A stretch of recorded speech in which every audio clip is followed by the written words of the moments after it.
अस्सलाम वालेकुम दोस्तों, ब्रीडिंग सीज़न शुरू होने वाला है। अगर आप इन चंद टिप्स पर अमल करेंगे तो आपके पास अंडों और बच्चों की लाइन लग जाएगी। आपके पास कोई भी बर्ड्स हो, चाहे लो बर्ड्स हो, बजीज़ हो या कोई और बर्ड्स हो, आप इन पर ये टिप्स ज़रूर आजमाएं। सबसे पहले आपने अपने बर्ड्स को ताकत के लिए लाइसोविट सिरप देनी है। आपने एक खाने का चम्मच एक गिलास पानी में मिलाकर अपने बर्ड्स को रख देना है। ये अमल आपने हफ्ते में सिर्फ एक दिन करना है। अगर आपके बर्ड सेहतमंद होंगे तो अंडे डालेंगे। इसके अलावा आपने झींगा पाउडर देना है, जो कि बाज़ार से आसानी से मिल जाएगा।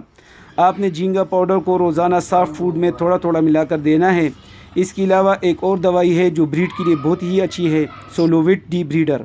आपने रोज़ाना देनी है, इससे आपको बहुत अच्छा रिज़ल्ट मिलेगा।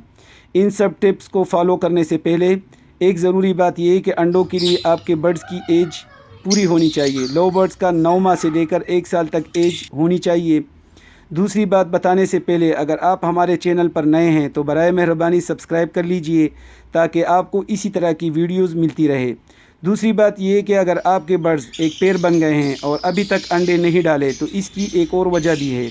आपने जो बॉक्स या मटकी लगाई है, या तो वो मजबूत नहीं लगाई, मतलब कि हिलती रहती है, जिसमें अगर एक दफ़ा फ़ीमेल अंदर चली जाए और वो बॉक्स या मटकी हिल जाए तो बर्ड्स डर जाते हैं और फिर इस बॉक्स में या मटकी में अंडे नहीं डालते। आपने बॉक्स को मजबूत लगाना है, और अगर बर्ड्स ने अंडे डाल दिए हैं तो आपने पिंजरा एक जगह से दूसरी जगह हरगिज़ नहीं ले जाना। इससे परिंदे डर जाते हैं और अपने अंडे खुद ही तोड़ देते हैं। आपने अपने परिंदों को महफूज महसूस कराना है। इसके अलावा आपने जो खुराक परिंदों को देते हैं वो खुराक रोज़ाना पिंजरे में मौजूद होनी चाहिए। इससे भी बर्ड्स ख़ुद को महफूज महसूस करते हैं। इसी के साथ हमें दीजिए इजाज़त। मज़ीद इसी तरह की वीडियोज़ के लिए सब्सक्राइब करना ना भूलें। शुक्रिया। अल्लाह हाफ़िज़।